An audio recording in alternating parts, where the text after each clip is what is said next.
May bagong coach ang Philippine Men's National Football Team. Ipinakilala ng Philippine Football Federation si Tom Saintfiet bilang bago nilang coach. Tubong Belgium si Saintfiet. Bago ang Pilipinas, naging coach siya ng Gambia National Team kung saan naitaas niya ang world ranking ng koponan mula 172 hanggang maging 117 bago siya umalis. Sabi ni Saintfiet, maaasahan na tututukan niya ang mga homegrown player. Goal din daw niyang makapasok ang Pilipinas sa World Cup sa 2026 at 2030. Kasalukuyan naghahanda ang national team para sa World Cup qualifier sa March 26 sa Iraq.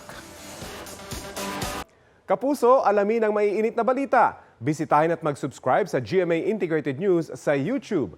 Sa mga kapuso abroad, samahan niyo kami sa GMA Pinoy TV at sa www.gmanews.tv.